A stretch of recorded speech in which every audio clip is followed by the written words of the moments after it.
Hello, my name is Alex Langer, and I am a lecturer at the University of Colorado Boulder, where I earned my PhD in U.S. foreign relations history. I have 6 years' experience teaching at the university and community college level, including both TAing, running recitation and discussion sections, and being the instructor of record for multiple courses on U.S. and world history. This is my teaching demo. It is a sample lesson on the origins of the Cold War taken from my US History 1865 to the present survey. It's meant for a 40 to 50-minute in-person course with a series of discussions, but can be adapted to a shorter environment based primarily around a discussion of George Kennan's Long Telegraph and be added to a longer course with specific examples from the end of World War II and vignettes from the years 1945 to 1948 and could be incorporated into a longer lesson about the Marshall Plan, NSC 68, and as an addendum or a beginning to a course on McCarthyism or something like that. So I'll take you through what I do. I'll make it clear when I'm speaking to you watching this teaching demo and when I would be speaking to my students. Thank you very much for watching.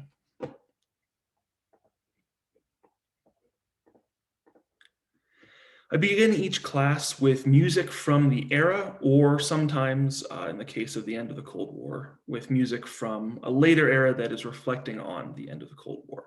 In this case, we'll be listening to both Dave Brubeck's Take 5, which was recorded in Europe in the early Cold War to talk about jazz in the Cold War, and then listening to Louis Armstrong's The Real Ambassador, which will link us to prior discussions of World War II, in particular the Double Victory campaign, African Americans fighting for freedom abroad and at home, and help us to get thinking about the contradictions of US self-conceptions of freedom, which we'll come back to when discussing both McCarthyism and then when our class discusses the civil rights movement, and in particular the international dimensions of the civil rights movement, which I spend a great deal of time discussing. As they're listening, as they're getting their books out, as they're prepping, in my case, and they're prepping their computers, or they're getting ready to take notes, I'm asking them to write down and keep records of these opening questions each day to help them track their own understanding of the concepts, to see when and where they're making linkages.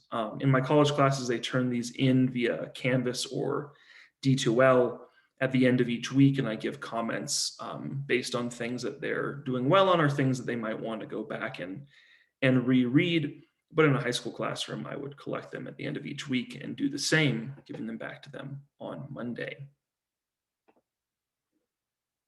Okay. So as we begin discussing the Cold War, as we move from our discussion of the end of World War II to the Cold War, I want three terms in your mind. Term one being the Iron Curtain, second term being the Long Telegram, and the third and most important of these terms being the theory of containment. Containment is a word and a theory that drove US foreign policy for 45 years and led the US into conflicts such as the Korean War and the Vietnam War, and to this day has a oversized effect and oversized impact on US foreign policy. So we'll be talking about that in particular today. The Cold War, this ideological and geopolitical conflict that was at the background of every major foreign policy decision and many domestic policy decisions and domestic life in the United States for over 40 years, was many things. It was a great power conflict between the two remaining superpowers at the end of World War II as they fought over resources, people, countries, and allies. It was an outgrowth over an ideological fight over the merits of communism, an economic system with claims to mass democracy through the communal ownership of property and production, and democratic capitalism, a belief that choice in the marketplace and innovation in the marketplace, along with choice at the ballot box through party politics. On the other hand, an ideological fight that had been going on since the First World War. and a war over the decolonizing world, in particular Africa and Asia, and Latin American republics that were looking to grow and expand and chart their own course for the future. A competition over these decolonizing world nations, their resources, their people, and an attempt to sway these nations to one side of this conflict or the other. We'll explore all of these in both this class and later classes, but today I want to examine how the Cold War began, why it took the form it took, how the American strategy and theory of containment shaped the 40-year conflict, something we'll need to have a grasp on in order to discuss the various permutations of the Cold War. So I want us to bring our minds to the end of World War II, those days between victory in Europe and victory in Japan, those days after the dropping of the atomic bombs in Hiroshima and Nagasaki, and what could have been a time of reflection and a time of peace and victory turned into a time of paranoia and fear. The toppling of the five of the major nations from the ranks of first-rate powers, Germany, Japan, and Italy all defeated. In Japan and Italy's case, or Japan and Germany's case in particular, occupied, Italy being occupied for some much time less, and the allied powers of Britain, Great Britain, and France being both embarrassed in France's case by its losses and occupation by Nazi Germany, and in Britain's case of being exhausted, both in terms of manpower and in economic power, meant that there were only two superpowers left. The five other major powers were too exhausted to regain power, both militarily and economically, which left only the United States and the Union of Soviet Socialist Republics. Meanwhile, technological revolutions in warfare, beyond the bomb itself, the refining of nuclear bombs, making them more powerful, the lengthening of their delivery, the ability to send them further and further away, the creation of long-range bombers and eventually ballistic missiles, and the space race made it so that the two great fortresses, Fortress Atlantic and Fortress Pacific, which had isolated the United States from the effects of war for so many years, were no longer the fortresses that they were. The US had been defined by its safety and its distance from any other great powers.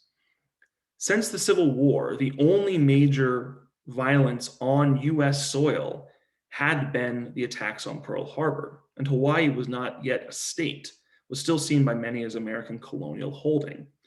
After the creation of the atomic bomb and then the subsequent Soviet detonation of an atomic bomb, the US became vulnerable to wide-scale destruction. In a sense, the US joined the rest of the world, Europe, the USSR, in their ability to imagine and contemplate levels of destruction. This fear meant that conventional warfare had a chance of turning nuclear and threatening Americans. And so the US exited the Second World War, exited a victory over Nazi Germany and Imperial Japan, not flush with victory, but into an uncertain world marked with fear and paranoia over what was to come. The other major power, the other superpower, the Union of Soviet Socialist Republics, had been an ally in World War II, but since its formation in 1917, it had been a rival for the ideological future of the world, offering a different form of anti-colonialism, a different form of progress to the one Americans preached. Americans had long feared the effects of communism in the form of infiltration by so-called Bolsheviks and socialists and communists into the United States. Now, with the USSR, the only remaining superpower, a superpower that very quickly achieved atomic status, those fears ratcheted from a fear of communist infiltration to a fear of communist destruction.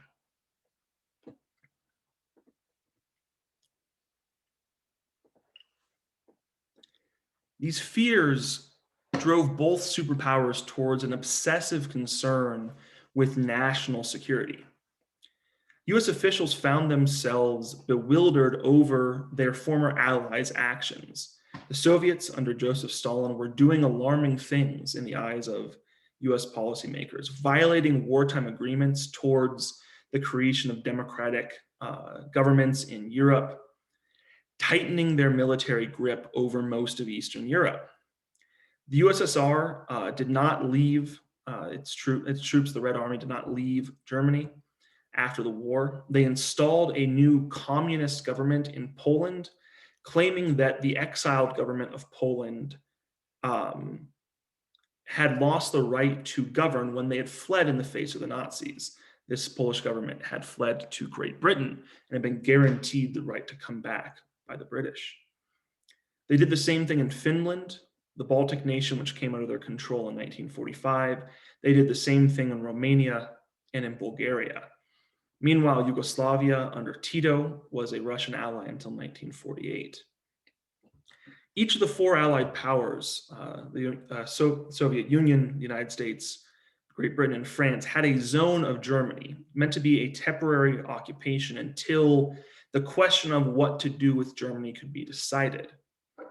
But neither side could agree on the government, agree on the form with which Germany would take, on whether or not Germany would be deindustrialized.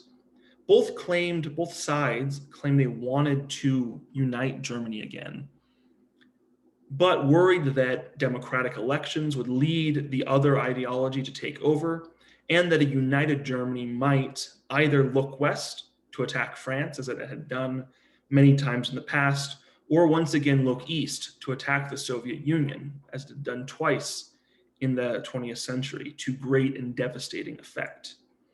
By 1949, the two Germanys were divided and remained divided for 40 years until the fall of the Berlin Wall in 1989 and the reunification of Germany short after.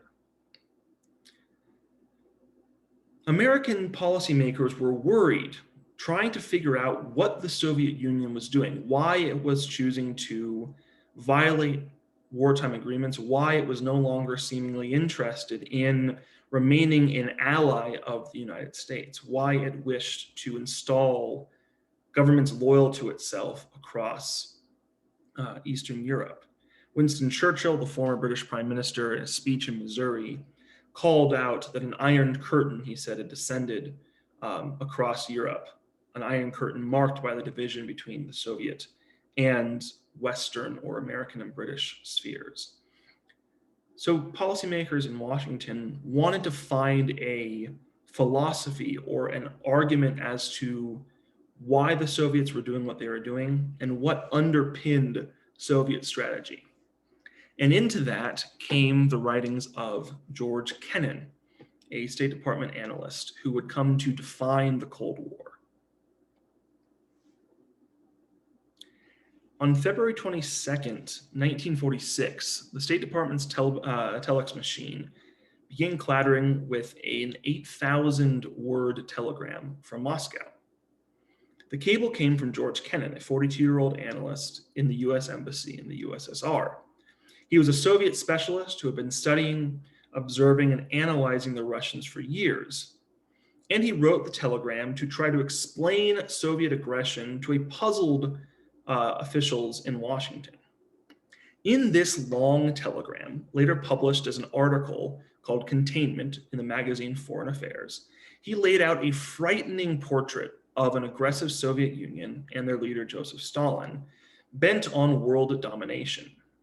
He claimed that the Soviets were, quote, driven by a neurotic view of world affairs that emerged from a, quote, instinctive Russian sense of insecurity. The Russians compensated for their insecurity by going on the attack. And so he argued that the Soviets were engaged in a, quote, patient but deadly struggle for total destruction of rival power, never in compacts or compromises with it. This long telegram was a sensation in the halls of power. It seemed to explain in clear language what the Soviet Union was doing. And American officials began to react to Soviet aggression in their minds based on Kennan's recommendations. Those recommendations being that a lasting peace or compromise was impossible. The Soviets, Kennan argued, saw the world divided into hostile capitalist and communist camps, between which there could be no lasting peace nor fruitful negotiations. Moscow, he said, was, quote, highly sensitive to the logic of force. For this reason, it can easily withdraw, and usually does at any point when strong resistance is uncovered. Even if bent on world domination, they would back off in the face of pressure. Therefore, he recommended a US foreign policy based on, and this is key, a, quote, long-term, patient but firm, and vigilant containment of Russian expansive tendencies economically and culturally, and perhaps, though not initially, militarily. That word containment emerged to characterize a new experiment in American foreign policy, a coordinated response to prevent Soviet influence around the world, to meeting the Soviet Union with strength at points around the globe to force the USSR to back off, to block any expansion of Soviet power and undermine the Soviet system through pressure, leading to internal regime change in the USSR. Now here, talking to those of you watching this teaching demo, we're moving into the analysis and discussion section of this course. When I assign reading, I assign it ahead of time so students can read it, but I also recognize that students often don't do the readings ahead of time. So for this, for the theory of containment, I have given them the long telegram, or if I think it's more worth it, given them the actual article, the Mr. X article. I asked them to take about 10 minutes to read through the text, marking words or phrases they don't understand or would like clarification for. Then we come back together as a class to understand these words, to ask each other what these words or phrases mean within the context of the primary source. Then I ask them to reread the text, focusing on the analysis in particular of these three questions. We move then to a small group discussion with either, if they're online, a Google Doc that they have open up that they're working on to answer these questions, or in-class writing.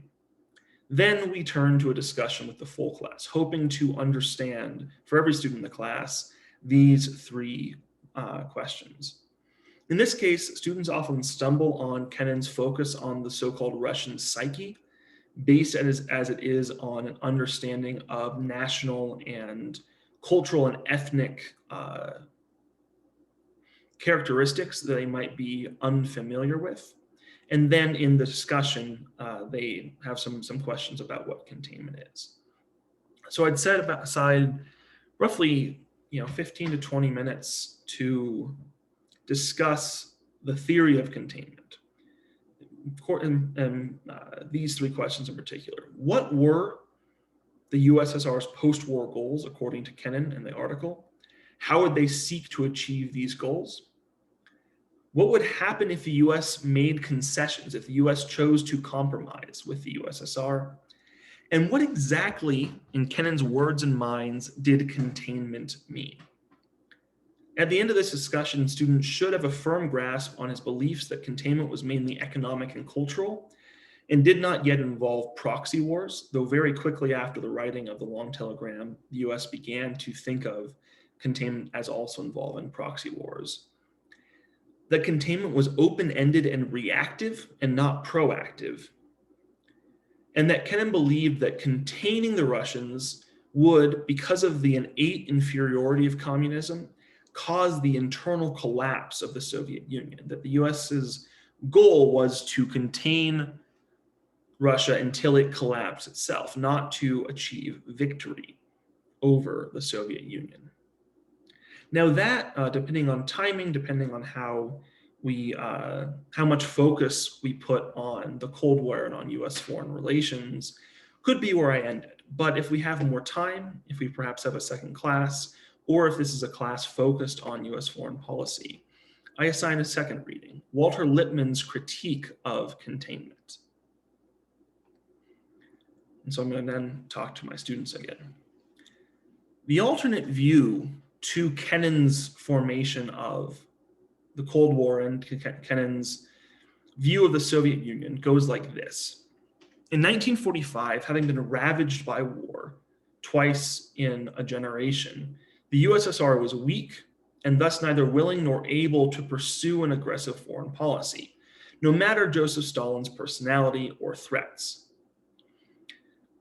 The USSR had suffered casualties in the tens of millions between 1914 and 1945, had been invaded twice by Germany, and sought mostly to make sure that there was no conclusion to a trilogy of invasions.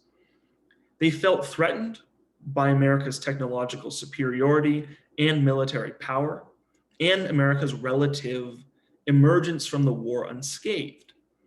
But they also viewed the US as the only potential source of assistance, both monetary and in terms of trade concessions, both of which they desperately needed to recover from the Second World War, or the Great Patriotic War. And so in this view, despite the USSR's ideological bravado, discussion of the inevitable victory of communism over capitalism, they initially pursued cautious, defensive, and limited foreign policy goals. They sought in Eastern Europe some protection. They could not stand another invasion from the West. This did not, from this alternate viewpoint, entail worldwide domination or an attempt to conquer any parts of Western Europe. Just because they conquered and occupied in some places did not mean they wanted to take over the world. Now, this was first and most eloquently stated by the journalist Walter Lippmann, who wrote a book called Cold War, published in 1947, and coined the term that we use to this day. Walter Lippmann's critiques of containment, which we'll discuss in a second, was not a super popular take, and he had very little concrete evidence to back up his claim that the USSR was not interested in its stated goals. Now we know that he was mostly right. The USSR was weak after the war. It was not aggressive. Joseph Stalin pushed many communist groups in Eastern Europe not to attempt coups or overthrow their governments because he feared US response. He was not, in fact, helping Greek communists in their civil war. That was the Yugoslavs. And it took until almost the Korean War for Stalin to begin aggressively thinking about expansion, only a few years before his own death. So at this point, we'll read Walter Lippmann's critiques of containment, doing the same thing, reading the document, which is shorter, twice, once for clarity and once for analysis, and coming together as a group. Focusing on three questions. Does this glimpse into the Soviet mindset match Kennan's view of Soviet intentions, or does it claim to be completely different? So what is the difference between small invasions and occupations and a bent on worldwide domination? Does Kennan misread the sources of Soviet conduct? Is he focused on strength when he should be focused on weakness? Or is he, do you think, on the mark? And finally, and most importantly, what are Walter Lippmann's biggest fears about containment? And make sure to write this down so that when we come back to a discussion of the Korean War, and especially the Vietnam War, along with discussions of other US interventions around the world during the Cold War, we can think about this. So at this point, reading these two documents together, students should see that open-ended containment pressured the US to intervene anywhere in the world and be reactive to the Soviet Union instead of making a foreign policy that focused on US values, that it would lead the US into an alliance with unsavory leaders and nations that did not align with American values because they were either anti-communist or being threatened by communist revolt. And finally, that it presumed a nation that had survived the Great Patriotic War, had survived the tens of millions dead, had survived Stalingrad and the siege of Leningrad, would crumble under the weight of economic pressure, that the Soviet Union was so weak, the Soviet Union that had been born in revolution and survived the brunt of the Nazis, was so weak that it would crumble in the face of concerted American economic containment.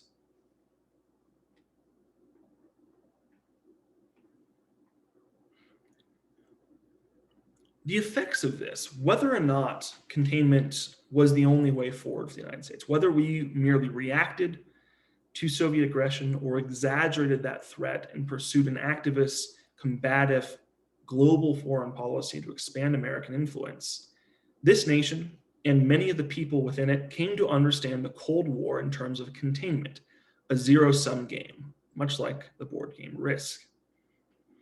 It divided the world into three. The first world, the United States and our capitalist allies in Western Europe. The second world, the Soviet Union and her communist allies. And the third world, much of Africa and Asia and Latin America. Decolonizing nations, nations not yet committing to one path, nations that wanted to, but were unable to resist the pull of the Cold War. Containment meant permanent interventionism. It sent the United States to many places it ought not have been. It created a sense of permanent paranoia about Russian influence and penetration, and caused us to ally with many, not just unsavory, but brutal authoritarians around the world because they argued that they were the only thing standing between communism and the takeover of their nation. Even Kennan himself later admitted that containment should have had limits, that he should have talked about not meeting the Soviets at every turn, but to be more strategic about it. But events continued after 1946 to transpire that convinced a generation of American policymakers that containment, economic, political, and eventually military containment was the surest way to win the new Cold War. And they proceeded with that idea for, at the very least, until the end of Vietnam, and in many ways to this day, with a new sense and new belief that containing China is something that should be a US foreign policy goal. So thank you to those of you who are watching this teaching demo. I hope it demonstrated my style of teaching. I hope it demonstrated the links between my lecture and discussion, and I hope it showed off what I do well. Thank you very much for watching and for your consideration.